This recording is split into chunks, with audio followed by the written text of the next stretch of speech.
नमस्कार, DD news में आपका स्वागत है। मैं हूं चंद्रशेखर जोशी और आइए सबसे पहले आपको दिखाते हैं इस वक्त की हेडलाइंस।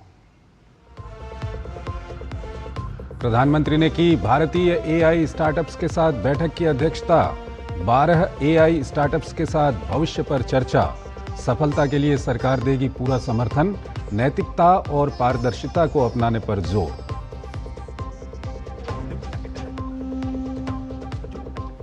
देश के अडिग संकल्प को दर्शाते सोमनाथ स्वाभिमान पर्व का शुभारंभ। प्रधानमंत्री ने कहा, अनेक आक्रमणों के बावजूद और सशक्त हुई सांस्कृतिक एकता की भावना। लोगों से सोशल मीडिया पर सोमनाथ यात्रा की तस्वीरें साझा करने का आग्रह।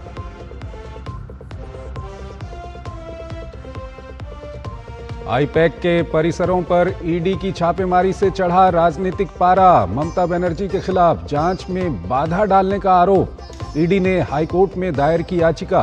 भाजपा ने कहा, संवैधानिक संस्थाओं का विरोध करना ममता की पुरानी आदत। केंद्रीय मंत्री नितिन गडकरी की अध्यक्षता में राज्यों के परिवहन मंत्रियों की बैठक। हादसे के नुकसान को कम करने पर फोकस। घायलों को 1.5 लाख तो मददगारों को मिलेंगे 25,000 रुपये। सिर्फ ऑटोमोबाइल कंपनियां ही करेंगी स्लीपर कोच बस का निर्माण। और दिल्ली में तुर्कमान गेट में अतिक्रमण के खिलाफ कार्रवाई जारी। बड़ी संख्या में पुलिस बल तैनात।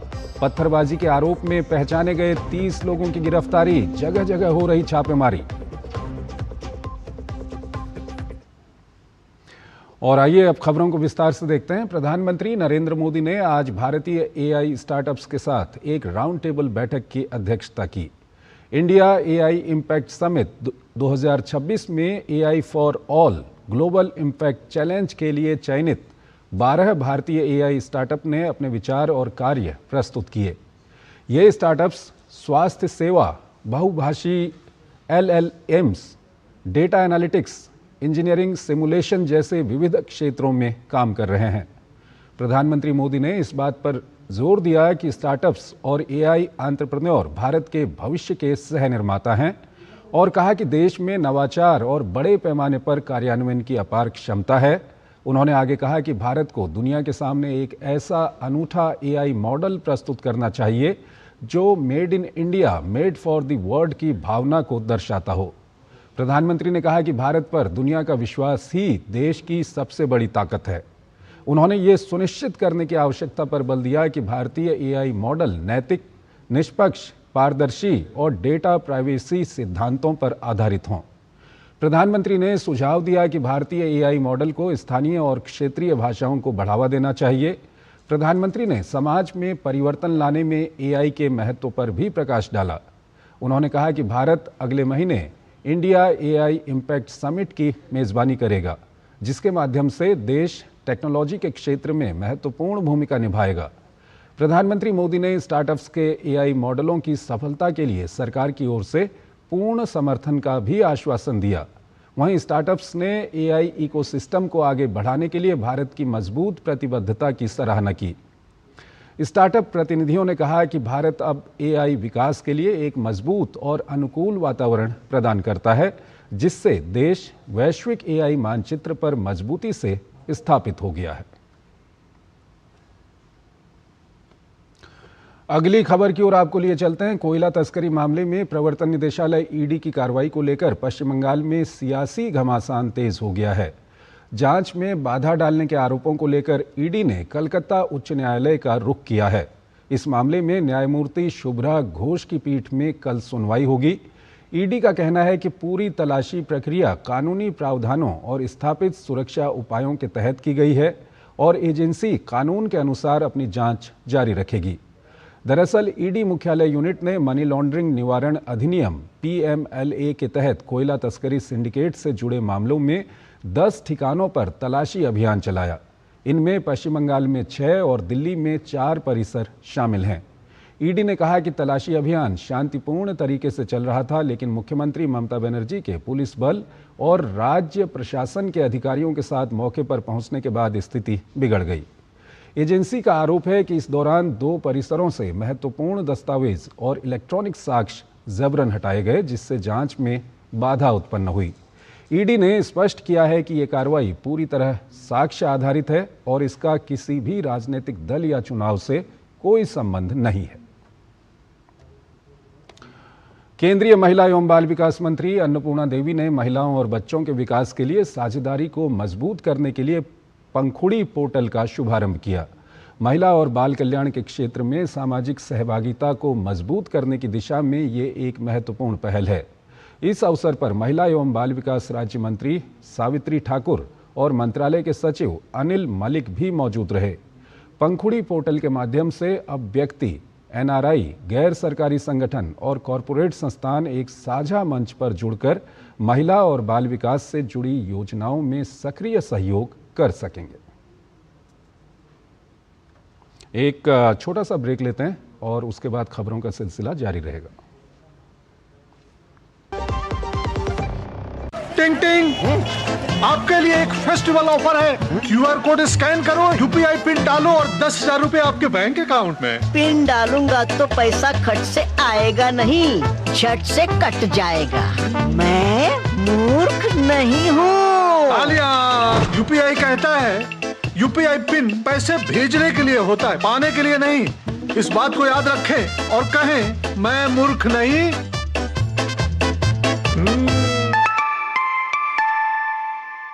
जाइए, आप भी किसी का टेस्ट लीजिए। मेरी पसंद, मेरी पसंद,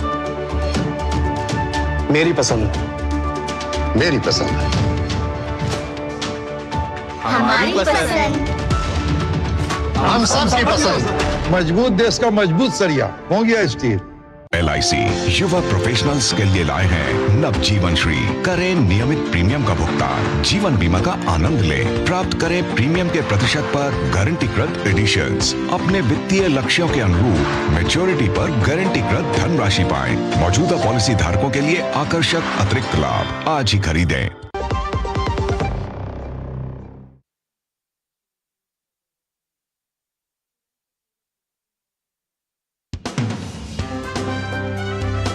प्रगति को एक वाक्य में परिभाषित करना हो, उसको डिफाइन करना हो, कैसे आप करेंगे? Transformative impact of whole of government approach and transformative impact of use of technology for governance. आने वाले समय में जो राज्य सरकारें हैं वो भी इसको अपने यहाँ इम्प्लीमेंट करती हुई नजर आएंगी। नहीं, उनको करना चाहिए, ये तो अनुकरणीय है। तो ये प्रगति का जो एक्सपेरिमेंट है, इसको लागू करना चाहिए राज्यों को।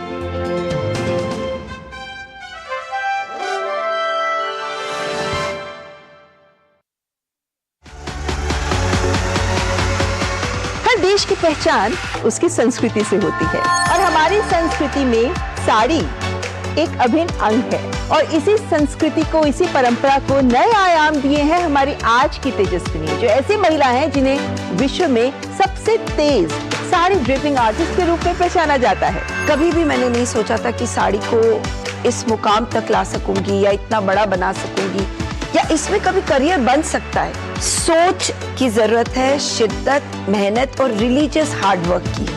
There is nothing impossible. Just focus on nurturing that one idea.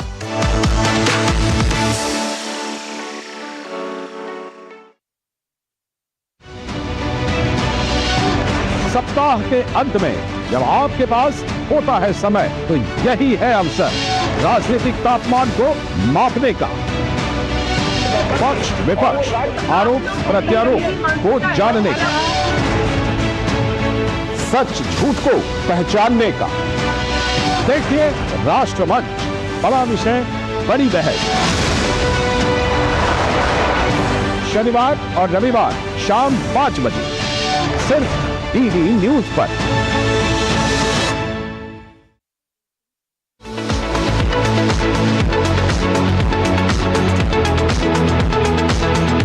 हर सुबह एक नई शुरुआत, दिन रात बढ़ते भारत की बात, देश दुनिया की खबरें जो है आपके लिए जरूरी, भरोसेमंद मॉर्निंग अपडेट और ताजा अंदाज। DD न्यूज का ब्रेकफास्ट शो देखिए नया सवेरा हर सुबह 8 बजे सिर्फ DD न्यूज पर। भारत की सेना ने स्ट्राइक की है।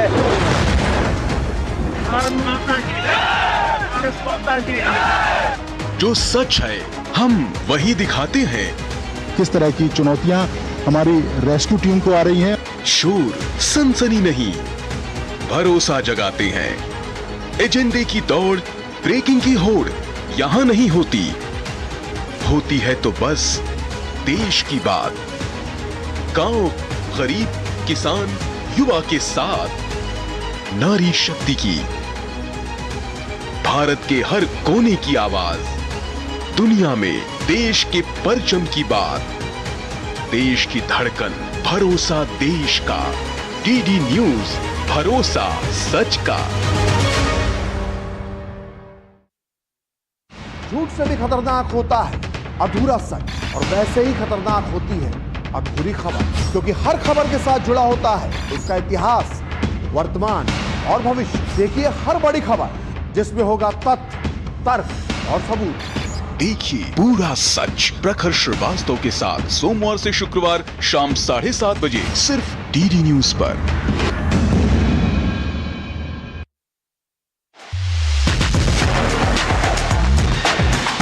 दिन भर की भाग दौड़ में जब आप रहते हैं खबरों से दूर, और जब आपको जानना हो एक दिन में कितना बदला देश, कैसी रही राजनीतिक हलचल, क्या है आज के वैश्विक मुद्दे, कितनी तेजी से दौड़ रही अर्थव्यवस्था, खेल के मैदान में कहां लहराया तिरंगा। न्यूज नाइट में देखिए दिन भर की अहम खबरों का निचोड़ और उनका विश्लेषण। हर रात 8 बजे सिर्फ डीडी न्यूज पर। जिंदगी एक गणित है और भविष्य एक कैलकुलेशन। देखते तो हम बहुत कुछ हैं, लेकिन सच कितना जानते हैं? इसी सच को हम आपके लिए डीकोड करेंगे।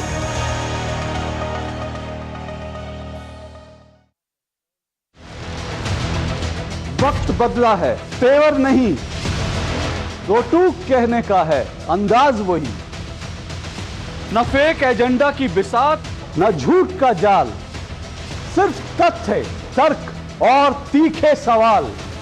देखिए मेरे साथ दो टूक, सोमवार से शुक्रवार रात 10 बजे सिर्फ डीडी न्यूज पर। स्वागत है आपका ब्रेक के बाद। असम के गुवाहाटी में देश भर के वस्त्र मंत्रियों का 2 दिवसीय राष्ट्रीय सम्मेलन चल रहा है। ये सम्मेलन वस्त्र मंत्रालय द्वारा असम सरकार के सहयोग से आयोजित किया जा रहा है।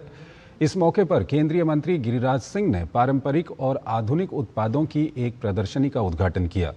इस सम्मेलन में 35 राज्यों के हथकरघा और वस्त्र विभागों के मंत्री भाग ले रहे हैं। कार्यक्रम में मध्य प्रदेश के मुख्यमंत्री मोहन यादव और वस्त्र राज्य मंत्री पवित्रा मार्गरेटा सहित कई गणमान्य लोग मौजूद रहे। इस सम्मेलन का उद्देश्य हथकरघा और वस्त्र क्षेत्र को मजबूत करने और वैश्विक प्रतिस्पर्धा को बढ़ाने के लिए एक कार्य योजना तैयार करना है।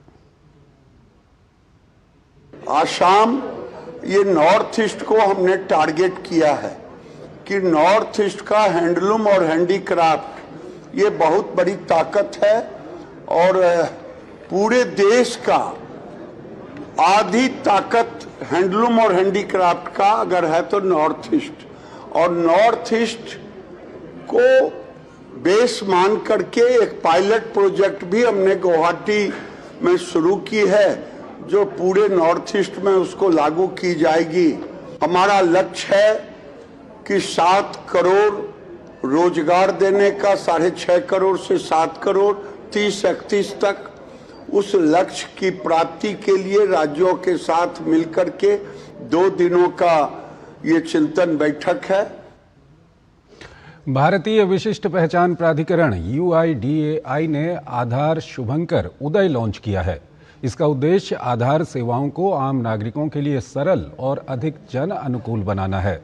साथ ही ये शुभंकर आधार से जुड़ी जानकारी, अपडेट, प्रमाणीकरण, ऑफलाइन सत्यापन और जिम्मेदार उपयोग जैसे विषयों को आसान भाषा में लोगों तक पहुंचाने में मदद करेगा। इस शुभंकर का चयन माईगॉव प्लेटफॉर्म पर आयोजित राष्ट्रीय डिजाइन और नामकरण प्रतियोगिता के माध्यम से किया गया, जिसमें देश भर से 875 प्रविष्टियां प्राप्त हुईं। केरल के त्रिशूर निवासी अरुण गोकुल ने डिजाइन प्रतियोगिता में पहला स्थान हासिल किया, जबकि नामकरण प्रतियोगिता में भोपाल की रिया जैन विजेता रहीं। UIDAI के चेयरमैन नीलकंठ मिश्रा ने तिरुवनंतपुरम में आयोजित कार्यक्रम में शुभंकर का अनावरण किया और विजेताओं को सम्मानित किया। विकसित भारत जी राम जी कानून को लेकर भारतीय जनता पार्टी का विशेष जागरूकता अभियान जारी है। पंजाब में इस अभियान के तहत भाजपा नेताओं और कार्यकर्ताओं ने लोगों से मुलाकात कर इस कानून के लाभों की जानकारी दी। इस मौके पर प्रदेश भाजपा अध्यक्ष सुनील जाखड़ ने राज्य की आम आदमी पार्टी सरकार पर जनता को गुमराह करने का आरोप लगाया। उन्होंने कहा कि आप सरकार को गरीबों के कल्याण से परेशानी है। उन्होंने कहा कि मजदूर वर्ग को बेहतर और सम्मानजनक जीवन देने के उद्देश्य से ही मनरेगा में बदलाव किए गए हैं। साथ ही उन्होंने पंजाब सरकार की कानून व्यवस्था पर भी सवाल उठाए। जाखड़ ने पंजाब सरकार को घेरते हुए कहा कि पंजाब की जनता राज्य में सुरक्षित महसूस नहीं कर रही है। वायुसेना प्रमुख air chief marshal AP Singh ने आज NCC के गणतंत्र दिवस शिविर का दौरा किया। इस मौके पर कैडेटों को संबोधित करते हुए राष्ट्र निर्माण में NCC की अहम भूमिका बताई। पेश है हमारे संवाददाता गिरीश निशाना की ये खास रिपोर्ट। वायुसेना प्रमुख air chief marshal Amarpreet Singh गुरुवार को दिल्ली कैंट में चल रहे NCC के गणतंत्र दिवस शिविर का दौरा करने पहुंचे। इस मौके पर NCC के तीनों स्कंधों और छात्रा कैडेटों ने वायुसेना प्रमुख को गार्ड ऑफ ऑनर दिया और air chief marshal AP Singh ने गार्ड का निरीक्षण किया। Flag area, hall of fame, ship modelling, aero modelling, युवा आपदा मित्र योजना और ड्रोन ट्रेनिंग का जायजा लेते हुए उन्होंने देश भर से आए NCC कैडेटों से मुलाकात की। इस मौके पर कैडेटों को संबोधित करते हुए वायुसेना प्रमुख ने राष्ट्र निर्माण में NCC की अहम भूमिका बताई। उन्होंने कैडेटों को देश प्रेम और राष्ट्र प्रथम का मंत्र भी दिया। जो आपका योगदान रहा है देश निर्माण की तरफ, नेशन बिल्डिंग की तरफ, वो सराहनीय है। नेशनलिज्म, देश प्रेम की भावना सबसे ऊपर रहनी चाहिए। जैसे हम हिंदी में बोलते हैं, सर्वोपरि।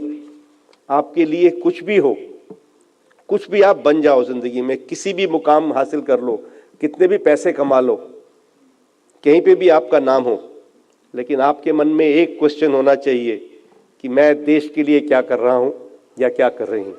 इस मौके पर पंजाब, हरियाणा, हिमाचल प्रदेश और चंडीगढ़ निदेशालय, जम्मू कश्मीर और लद्दाख निदेशालय और केरल निदेशालय के कैडेटों ने वायुसेना प्रमुख air chief marshal AP Singh के समक्ष सांस्कृतिक कार्यक्रम भी पेश किए। वायुसेना प्रमुख के समक्ष NCC कैडेटों ने रंगारंग सांस्कृतिक कार्यक्रम पेश किए। कुछ कैडेट हमारे साथ हैं पंजाब, हरियाणा, हिमाचल प्रदेश और चंडीगढ़ निदेशालय से। कैसा लगा आज? बहुत अच्छा लगा आज हमें। क्या पेश किया आज आपने? आज हमने फोक सॉन्ग गाया, पंजाबी और हिमाचली सॉन्ग। हमें बहुत अच्छा लगा। यहाँ पे इतने सारे ऑफिसर्स आए थे, उनके सामने परफॉर्म करना एक ऑनर था हमारे लिए। पहली बात तो यहाँ तक पहुँचना ही बहुत बड़ी बात है, और उसके बाद हमारे वायु प्रमुख को सामने देखना, उनसे वार्तालाप करना बहुत ही अच्छा था। जम्मू कश्मीर और लद्दाख निदेशालय से भी रहे, आप क्या कहेंगे? Sir, it was very honor to be found here in front of the Air Chief Marshal and हमें एक्सप्लोजर मिला एंड हमें एंजॉय भी किया। It was very good, sir. हर कोई यहाँ पे नहीं पहुँच सकता और इतने सारे हमारे ऑफिसर्स आए थे, उनसे मिलकर भी हमें बहुत अच्छा लगा। मेरा डायरेक्टरेट केरला को यहाँ रिप्रेजेंट करने में वो भी बहुत संतुष्ट है, जैसे कि एक मौका मिला, बहुत अच्छा लगता है मुझे। दिल्ली आके खुश हैं आप? हाँ, खुश है। हमारे मेहनत की थी यहाँ आने के लिए? हम जैसे 10 कैंप्स अटेंड किया तो उतना मेहनत किया और यहाँ आके करने में बहुत खुश है मैं। तो कैडेट काफ़ी उत्साहित हैं। उत्साहित इसलिए हैं क्योंकि करीब 10 कैंप करने के बाद इस गणतंत्र दिवस शिविर में आने का इन कैडेटों को मौका मिला है। और सबसे बड़ी बात तो ये है कि वायुसेना प्रमुख के समक्ष इन्हें प्रस्तुति करने का मौका मिला, जिसमें इन्होंने अपनी देशभक्ति के कार्यक्रम भी पेश किए। कैमरामैन प्रमोद नेगी के साथ गिरीश निशाना, DD न्यूज, दिल्ली। पश्चिम बंगाल विधानसभा चुनाव से ठीक पहले हुगली के पुइनान में विश्व इज्तिमा के आयोजन ने राज्य सरकार की मंशा पर गंभीर सवाल खड़े कर दिए हैं। देश विदेश से हजारों मुस्लिम धर्मावलंबियों की मौजूदगी में होने वाले इस बड़े इस्लामी धार्मिक सम्मेलन को बेहद गोपनीयता में आयोजित किया गया। मीडिया को इसकी कवरेज से भी दूर रखा गया और 3 दिनों तक चले आयोजन के एजेंडे को सार्वजनिक नहीं किया गया। बता दें कि 1992 में हावड़ा के बांकड़ा में हुए आयोजन के बाद राज्य प्रशासन ने कभी विश्व इज्तिमा की अनुमति नहीं दी थी। ऐसे में विधानसभा चुनावों से ठीक पहले अचानक मिली मंजूरी को लेकर विपक्ष ने कई सवाल उठाए हैं। भाजपा ने तृणमूल कांग्रेस पर चुनाव से पहले तुष्टीकरण और ध्रुवीकरण की राजनीति करने का आरोप लगाया है।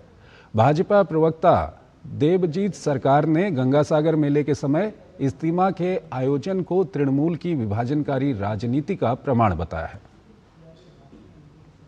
तरफ गंगासागर हो रहा है और दूसरी तरफ इज्तिमा हो रहा है, इसमें कोई दिक्कत नहीं होना चाहिए। लेकिन जैसे ये पश्चिम बंगाल के धरती में जैसे विभाजन का राजनीति एक तरफा तृणमूल कांग्रेस के तरफ से आए हैं, वो जैसे तैयार किए हैं यहाँ का सिचुएशन और लॉ एंड ऑर्डर जैसे हुआ है, और उसके साथ घुसपैठिया बांग्लादेशी मुसलमान और रोहिंग्या मुसलमान सब मिलकर यहाँ का हिंदू और यहाँ का जो रहने वाला जो मुसलमान दोनों के ऊपर जो अत्याचार कर रहे हैं, उसके खिलाफ थोड़ा बोलना चाहिए।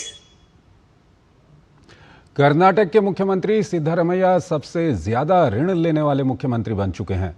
कर्नाटक की जनवरी-मार्च तिमाही में खुली बाजार से 930 अरब रुपए ऋण लेने की संभावना है, जो इस अवधि में किसी भी भारतीय राज्य के लिए सबसे अधिक है। आरबीआई के आंकड़ों के अनुसार कर्नाटक इस तिमाही में हर महीने अनुमानित 31,000 करोड़ रुपए का ऋण लेगा। क्रेडिट रेटिंग एजेंसी ICRA के अनुसार कर्नाटक ने दिसंबर तक 120 अरब रुपए का ऋण लिया है। कल्याण आधारित गारंटी योजनाओं और मूलभूत सुविधाओं की परियोजनाओं के लिए वित्त पोषण की आवश्यकता ने राज्य के ऋण को 160% तक बढ़ा दिया है। भाजपा के नवनिर्वाचित यूपी प्रदेश अध्यक्ष पंकज चौधरी ने जी रामजी कानून को महत्वपूर्ण बताया है। उन्होंने कहा कि अब ग्राम पंचायत के प्रस्ताव पर ही काम होगा और तकनीक के इस्तेमाल से भ्रष्टाचार पर रोक लगेगी।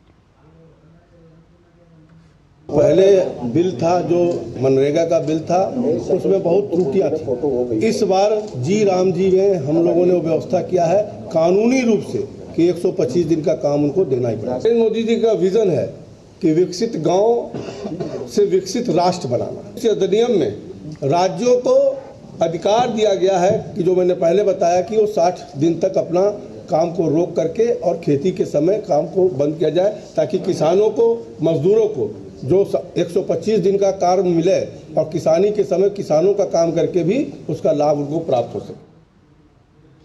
तेलंगाना सरकार ने मौलाना आज़ाद राष्ट्रीय उर्दू विश्वविद्यालय प्रबंधन को वित्तीय और प्रशासनिक अनियमितताओं पर कारण बताओ नोटिस जारी किया है। साथ ही इस नोटिस में विश्वविद्यालय की 50 एकड़ जमीन वापस लेने का प्रस्ताव भी है। इस नोटिस के बाद विश्वविद्यालय के छात्रों का गुस्सा फूट पड़ा है। छात्रों ने MANUU छात्र संगठन के बैनर तले तेलंगाना सरकार के नोटिस का विरोध किया। प्रदर्शन कर रहे छात्रों ने इसे सार्वजनिक शिक्षा और विश्वविद्यालयों की जमीन पर सीधा हमला बताया। रेवंत सरकार की मंशा पर सवाल खड़ा करते हुए छात्र नेता तलहा मन्नान ने कहा कि हम पहले ही देख चुके हैं कि हैदराबाद विश्वविद्यालय की जमीन को कैसे छीनने की कोशिश की गई थी, लेकिन उर्दू विश्वविद्यालय के छात्र इसे यहां दोहराने नहीं देंगे। छात्रों का तर्क है कि विश्वविद्यालय में छात्रावासों की भारी कमी है। ऐसे में छात्रों की जरूरत को समझने के बजाय सरकार विस्तार के लिए विश्वविद्यालय की भूमि को छीनना चाहती है। छात्रों ने विश्वविद्यालय प्रशासन से इस स्थिति को एक चेतावनी के रूप में लेने और छात्रों के लिए बुनियादी ढांचे के विस्तार की दिशा में तत्काल ठोस कदम उठाने का निवेदन किया है। इस पर रिप्लाई ये करती है कि ये मिसलीड करने की कोशिश हो रही है। ये एक रूटीन सर्वे है जो किया गया है, जो हर साल होता है। मैंने मानू की वेबसाइट चेक की, पिछले साल का सर्वे मिल जाए, उससे पिछले साल का सर्वे मिल जाए, 1998 से लेकर के 2025 तक सिर्फ मुझे 2025 का ही सर्वे क्यों मिला? ये झूठ बोला जा रहा है कि एक रूटीन सर्वे है। ये झूठ बोला जा रहा है कि हम तमाम अनयूज्ड लैंड की मैपिंग कर रहे हैं और हमारा एक्वायर करने का कोई प्लान नहीं है। यहाँ की जमीन पर इस तरह की निगाहें मत डालिए। आपसे यहाँ के मसाइल नहीं हल हो रहे तो आप अपनी टीम के साथ वो काम करना चाहते हैं जो दूसरे लोग कर रहे हैं। एक बात और कहूंगा, हाथ में संविधान लेकर के दिखाने वाले, मोहब्बत की दुकान खोलने वाले, अल्पसंख्यकों के रक्षक खुद को बताने वाले, HCU में जब हमला होता है तो लबों पर ताले पड़ते हैं। मानू पर जब शोकॉज आता है तो मोहब्बत की दुकान नहीं खुलती है। ऐसी मोहब्बत की दुकान नहीं चाहिए हमको। प्रधानमंत्री नरेंद्र मोदी ने सत्ता में आने के बाद लंबित परियोजनाओं के काम में तेजी लाने और उन्हें जल्द से जल्द पूरा करने के लिए प्रगति नाम से एक पहल की शुरुआत की। इसका मकसद था प्रोजेक्ट्स में देरी की वजहों का पता लगाकर उसका समाधान निकालना। इस पहल की 50 बैठकें हो चुकी हैं और 85 लाख करोड़ की 3,300 से ज्यादा परियोजनाओं को जल्द पूरा किया गया है। प्रगति की ये पहल कैसे कमाल कर रही है, इसी पर हम एक सीरीज चला रहे हैं जिसका नाम है प्रगति एट 50, विकास को गति।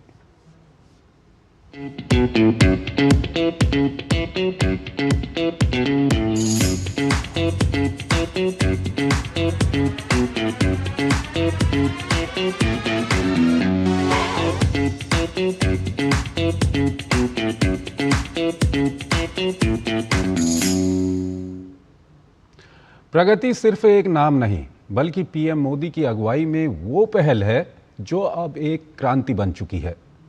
टारगेट 2047 है, लिहाजा क्रांति बनी इस पहल के जरिए कई सालों से रुके हुए प्रोजेक्ट लगातार धरातल पर उतर रहे हैं। हर क्षेत्र की परियोजनाओं पर लगातार काम हो रहा है। एक रिपोर्ट आप देखिए और इस बुलेटिन में मुझे इजाजत दीजिए। नमस्कार।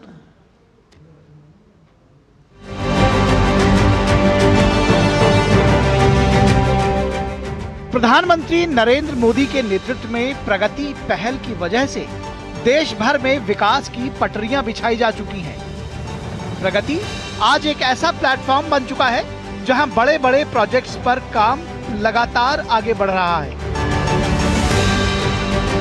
6 लेन एक्सप्रेसवेज पर फर्राटा भरती गाड़ियां हों या फिर पटरियों पर सरपट दौड़ती ट्रेनें या फिर मेडिकल क्षेत्र में क्रांति, यकीनन प्रगति पहल की वजह से ही ये संभव हो पाया। प्रगति पहल की समीक्षा से जम्मू कश्मीर में नेशनल हाईवे अथॉरिटी के कई प्रोजेक्ट्स का काम टॉप गियर में चालू है। जम्मू टू कश्मीर, बनिहाल टू श्रीनगर और रामबन तक कई 4 लेन हाईवे बनकर तैयार हो चुके हैं। USBRL यानी Udhampur Srinagar Baramulla rail link project इसका सबसे बड़ा उदाहरण है, जिसका काम प्रगति पहल की वजह से पूरा हो सका।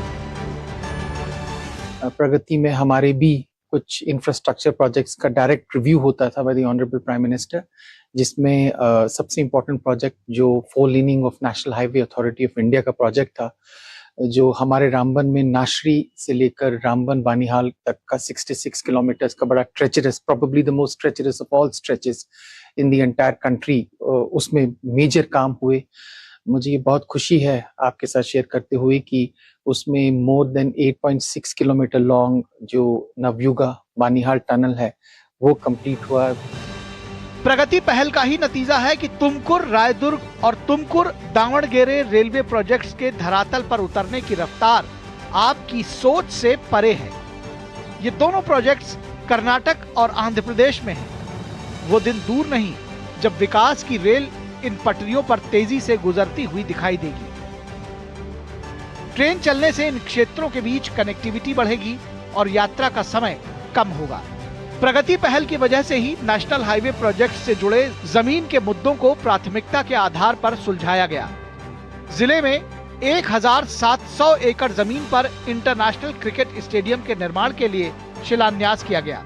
एत्तिन होल, अपर भद्रा और हेमावती समेत सिंचाई परियोजनाओं को पूरा करने को प्राथमिकता दी गई। इतना ही नहीं, जल जीवन मिशन में 90% प्रगति हासिल की गई है। ग्राम पंचायत स्तर पर ओवरहेड टैंक बनाए गए हैं।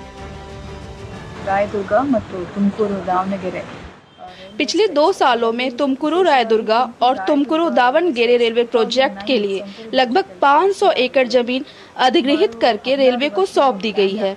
नेशनल हाईवे से जुड़े जमीन के सभी मामलों को प्राथमिकता के आधार पर सुलझाया गया है।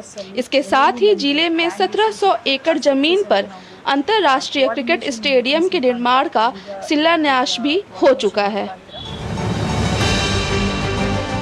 आज तेज रफ्तार से देश में इंफ्रास्ट्रक्चर का विकास हो रहा है और विकसित भारत 2047 के लक्ष्य को हासिल करने की दिशा में प्रगति आने वाले समय में और भी अहम भूमिका निभाएगा।